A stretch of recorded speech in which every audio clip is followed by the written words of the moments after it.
શ્રી ગણેશાય નમઃ. જય શ્રી કૃષ્ણ મિત્રો. શ્રાવણ માસની આ એકાદશી પવિત્રોપના એકાદશી તરીકે પણ જાણીતી છે.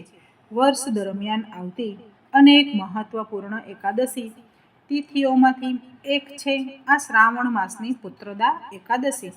આ એકાદશી નિસંતાન દંપતીઓ માટે ખૂબ મોટા આશીર્વાદ સમાન છે. તો ચાલો આ શ્રાવણ માસના શુક્લ પક્ષમાં આવતી પુત્રદા એકાદશીના અવસરે તેની સાથે જોડાયેલી એક પૌરાણિક કથાનું શ્રવણ કરીએ. આજની કથા ચાલો શરૂ કરીએ. આ કથાનું વર્ણન આપણને ભવિષ્યોત્તર પુરાણમાં મળે છે, જ્યાં ભગવાન શ્રી કૃષ્ણ અને મહારાજ યુધિષ્ઠિર વચ્ચે પવિત્રોપના એકાદશી એટલે કે પુત્રદા એકાદશી વિશે ચર્ચા થઈ રહી હતી. એક વખત મહારાજ યુધિષ્ઠિરે ભગવાન શ્રી કૃષ્ણને પૂછ્યું, હે મધુસૂદન, શ્રાવણ માસના શુક્લ પક્ષમાં આવતી એકાદશીનું નામ શું છે? ત્યારે ભગવાન શ્રી કૃષ્ણએ જવાબ આપ્યો, હે રાજન, આ પવિત્ર એકાદશીનું નામ પુત્રદા એકાદશી છે. આને પવિત્રોપના એકાદશી તરીકે પણ ઓળખવામાં આવે છે. હવે તમે ધ્યાનપૂર્વક આ પાપના ફળોનો નાશ કરનારી એકાદશી વિશે મારી પાસેથી સાંભળો. આ વિષયમાં એક સુંદર પૌરાણિક કથા આવે છે. દ્વાપર યુગની શરૂઆતમાં મહિજત નામના એક રાજા હતા, જેઓ મહિષ્મતી રાજ્યના શાસક હતા. રાજાને કોઈ પુત્ર કે સંતાન ન હતું, જેના કારણે તેઓ હંમેશા પોતાના કાર્યોમાં અસંતોષ જ અનુભવતા હતા. ભગવાનની કૃપાથી તેમની પાસે દરેક પ્રકારનું સુખ, સમૃદ્ધિ અને ઐશ્વર્ય હતું, પરંતુ ફક્ત સંતાનની કમી હતી. અનેક વર્ષો સુધી તેમણે પુત્ર પ્રાપ્તિ માટે ઘણા પ્રયાસો કર્યા, પરંતુ તેઓ પોતાનું દુર્ભાગ્ય બદલી શક્યા નહીં. આખરે એક દિવસ રાજાએ પોતાની રાજસભામાં પ્રજાજનોને બોલાવ્યા અને તેમને કહ્યું, હે મારા પ્રિય નગરવાસીઓ, મેં મારા આ જીવનમાં કોઈ પાપ કર્મ નથી કર્યું. ન તો મેં ક્યારેય અનૈતિક રીતે મારું રાજકોષ વધારવાનો પ્રયાસ કર્યો, ન બ્રાહ્મણો કે ન દેવતાઓની સંપત્તિ લૂંટવાનો કે અડકવાનો પ્રયાસ કર્યો. મેં હંમેશા ન્યાયપૂર્વક આ સંસારનું શાસન કર્યું છે અને તમામને મારી સંતાનની જેમ જ પાળ્યા છે. મારા સગા સંબંધીઓને પણ તેમની ભૂલ માટે દંડ આપવામાં મેં ક્યારેય સંકોચ નથી કર્યો અને પુણ્યવાન તથા સદાચારી શત્રુનું પણ યથાયોગ્ય સન્માન કર્યું છે. જો કે મેં હંમેશા ધર્મનું પાલન કર્યું છે, તો પણ હું પુત્રહીન કેમ છું? કયા કારણે મને સંતાન સુખ પ્રાપ્ત નથી થઈ રહ્યું? કૃપા કરીને તમે મને આનું કારણ જણાવો. રાજાના આવા પ્રશ્ન પૂછવા પર રાજાના બ્રાહ્મણ સલાહકારોએ પરસ્પર ચર્ચા કરી. અનેક શાસ્ત્રો, પુરાણો અને ઉપનિષદોનો અભ્યાસ કર્યો અને પછી નિર્ણય લીધો કે તેઓ રાજાના કલ્યાણ માટે વનમાં ઋષિઓના આશ્રમમાં જઈને તેમની પાસે પ્રશ્ન પૂછશે. અનેક આશ્રમોમાં ભટકતા ભટકતા તેઓ લોમસ ઋષિના આશ્રમે પહોંચ્યા. ત્યાં લોમસ ઋષિ કઠોર તપસ્યામાં લીન હતા. તેઓ સનાતન ધર્મનું વિજ્ઞાન જાણનાર, તમામ શાસ્ત્રોમાં નિપુણ અને જ્ઞાનમાં પારંગત હતા. તેઓ ભૂત, ભવિષ્ય અને વર્તમાનના જાણકાર હતા. તેમનું જીવન બ્રહ્માજી જેટલું લાંબુ હતું. બ્રહ્માજીનું એક કલ્પ પૂરું થતાં તેમનું એક લોમ એટલે કે વાળ શરીરમાંથી ખરતું હતું અને તેથી જ તેમનું નામ લોમસ હતું. લોમસ ઋષિને જોઈને બધા બ્રાહ્મણોએ તેમને પ્રણામ કર્યા અને કહ્યું, હે બ્રહ્મદેવ, તમારા જેવા મહાત્માના દર્શન અમારા માટે સૌભાગ્યની વાત છે. ત્યારે લોમસ ઋષિએ પૂછ્યું, હે બ્રાહ્મણો, તમે બધા કોણ છો અને ક્યાંથી આવ્યા છો અને કયા હેતુથી આવ્યા છો? ત્યારે બ્રાહ્મણોએ જવાબ આપ્યો, હે ઋષિવર, અમારા રાજા મહિજીતને કોઈ સંતાન નથી. અમે જ તેમની પ્રજા છીએ અને તેઓ અમને પોતાની સંતાનની જેમ જોવે છે, પરંતુ તેમને નિસંતાન અને દુઃખી જોઈને અમે પણ દુઃખી રહીએ છીએ. કૃપા કરીને તમે અમને ઉપદેશ આપો કે કઈ રીતે અમારા રાજાને સંતાન પ્રાપ્તિ થઈ શકે. ત્યારે લોમસ ઋષિ એક ક્ષણ માટે ધ્યાનમગ્ન થયા અને રાજા મહિજીતના પૂર્વજન્મને જોવા લાગ્યા. પછી તેમણે બ્રાહ્મણોને કહ્યું, હે બ્રાહ્મણો, પૂર્વજન્મમાં રાજા મહિજીત એક ગરીબ વેપારી હતા, જેમણે એક પાપ કર્મ કર્યું હતું. એક વખત વેપાર માટે દેશ વિદેશ, ગામડે ગામડે ફરતા તેઓ ભૂખ અને તરસથી વ્યાકુળ થઈ ગયા હતા. તે દિવસે દ્વાદશીનો દિવસ હતો અને તે જ દિવસે તેમને એક સુંદર સરોવર મળ્યું. તેમણે વિચાર્યું કે આ સરોવરમાંથી પાણી પીને હું મારી જાતને સંતુષ્ટ કરીશ. જેવું તેઓ પાણી પીવા ગયા, ત્યાં એક ગાય અને તેનું વાછરડું પણ પાણી પીવા આવ્યું. જેવી ગાય પાણી પીવા લાગી, તે વેપારીએ તેને દૂર ભગાડી અને પોતે પાણી પીવા લાગ્યો. એક તરસી ગાયને પાણી પીવામાં અડચણ ઊભી કરવાના કારણે તે વેપારીએ પાપ કર્મ કર્યું અને આ જ કારણે અનેક પુણ્યોના પ્રભાવ હોવા છતાં તે વેપારી રાજા તો બન્યા, પરંતુ તેમને કોઈ સંતાન પ્રાપ્ત ન થયું. લોમસ ઋષિના આવા વચનો સાંભળી બ્રાહ્મણોએ પૂછ્યું, હે ભગવાન, પુરાણોમાં કહેવાયું છે કે પુણ્ય કર્મથી પાપનું નિવારણ થઈ શકે છે, તો તમે અમને જણાવો કે રાજાના પાપ કેવી રીતે નાશ પામી શકે, જેથી તેમને યોગ્ય અને ઉત્તમ પુત્રની પ્રાપ્તિ થાય. ત્યારે લોમસ ઋષિએ કહ્યું, હે બ્રાહ્મણો, શ્રાવણ માસના શુક્લ પક્ષમાં એક અત્યંત શુભ અને પુત્રદા એકાદશી આવે છે, જેને પવિત્રોપના એકાદશી પણ કહેવાય છે. તમે બધા તમારા રાજા સાથે આ વ્રતનું પાલન કરો અને પછી આ વ્રતના તમામ ફળો રાજાને અર્પણ કરી દો. જો તમે મારા ઉપદેશોનું પાલન કરશો તો તમારા રાજાને નિશ્ચિતપણે પુત્ર પ્રાપ્તિ થશે. લોમસ ઋષિના આવા વચનો સાંભળી બ્રાહ્મણો ખૂબ પ્રસન્ન થયા.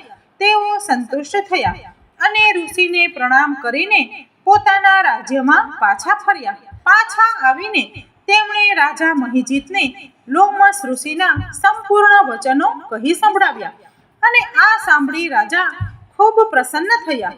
યોગ્ય સમય આવતા રાજાઓએ રાજા મહિજીત સાથે પવિત્રોપના એકાદશી વ્રતનું પાલન કર્યું. આખો દિવસ ઉપવાસનું પાલન કરી ભગવાનની કૃપાથી ભગવાનના પવિત્ર નામનો જાપ, કથા અને કીર્તનમાં સમય વ્યતીત કર્યો.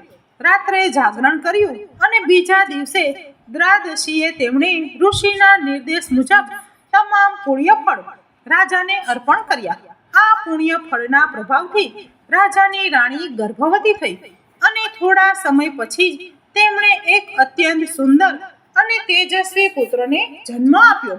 આ કથાનું સમાપન કરતા ભગવાન શ્રી કૃષ્ણ કહે છે, હે રાજન, જે કોઈ આ પવિત્ર એકાદશીનું વ્રત કરે છે તે પાપોથી મુક્ત થઈને આ જીવન અને આગલા જીવનમાં સુખી થાય છે.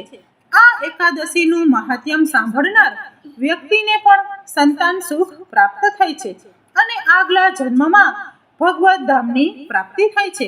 આટલું પુણ્યશાળી છે આ પુત્રદા એકાદશીનું વ્રત અને તેથી જ નિસંતાન દંપતીઓ કે સંતાનની ઈચ્છા રાખનાર દંપતીઓ માટે આ પુત્રદા એકાદશી અત્યંત મહત્વપૂર્ણ છે. આ દિવસનું શ્રદ્ધા અને નિષ્ઠાથી પાલન કરવાથી પરમ ભગવાન શ્રી હરિની વિશેષ કૃપા નિશ્ચિતપણે પ્રાપ્ત થાય છે. અને આ અવસરે આપણે એક બીજી સુંદર પૌરાણિક કથાનું શ્રવણ કરીએ. આ કથાનું વર્ણન ગરુડ પુરાણમાં આવે છે. આપણે બધાય જાણીએ છીએ કે પક્ષીરાજ ગરુડ ભગવાન શ્રી હરિના વાહન છે, પરંતુ શું તમે જાણો છો કે તેમને આ મહાન સેવા અને પદની પ્રાપ્તિ કેવી રીતે થઈ? નહીં ને? તો સાંભળો. પક્ષીરાજ ગરુડના પિતા છે ઋષિ કશ્યપ અને તેમની માતાનું નામ છે વિંતા. એક દિવસ વિંતા અને ઋષિ કશ્યપની બીજી પત્ની કદ્રુ વચ્ચે શરત લાગી કે દેવતાઓના ઘોડા ઉચ્ચે શ્રવાનો રંગ કયો છે.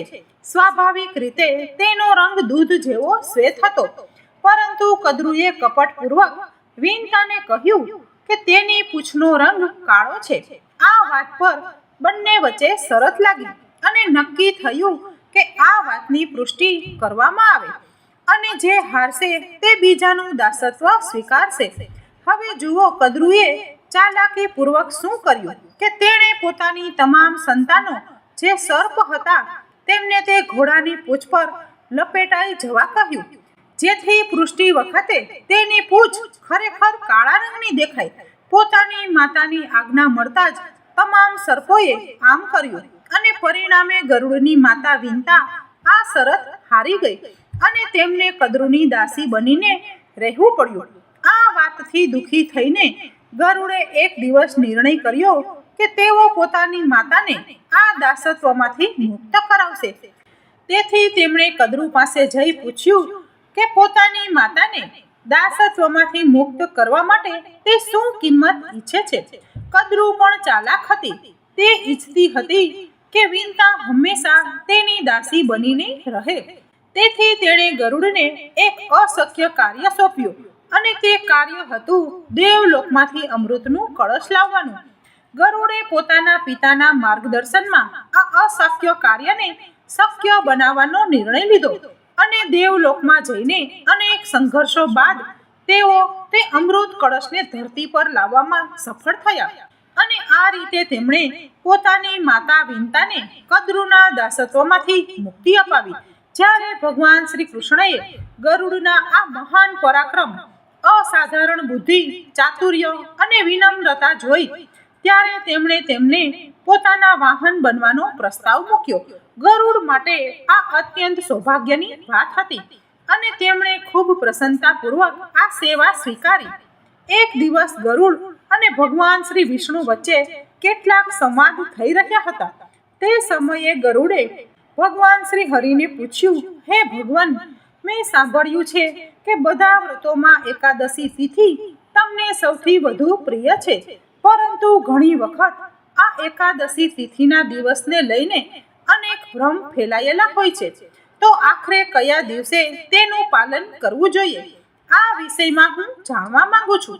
આ એકાદશી તિથિના મહાત્મ્ય વિશે પણ હું જાણવા ઉત્સુક છું. હે પ્રભુ, જો તમે મને યોગ્ય સમજો તો કૃપા કરીને આ વિષયમાં માર્ગદર્શન આપો. ગરુડની વિનમ્રતા અને જન કલ્યાણ યુક્ત જિજ્ઞાસા જોઈ ભગવાન શ્રી વિષ્ણુએ કહ્યું, હે પક્ષીરાજ, એ સત્ય છે કે માસમાં 2 વખત એટલે કે શુક્લ પક્ષ અને કૃષ્ણ પક્ષમાં આવતી એકાદશી તિથિ મને સૌથી વધુ પ્રિય છે.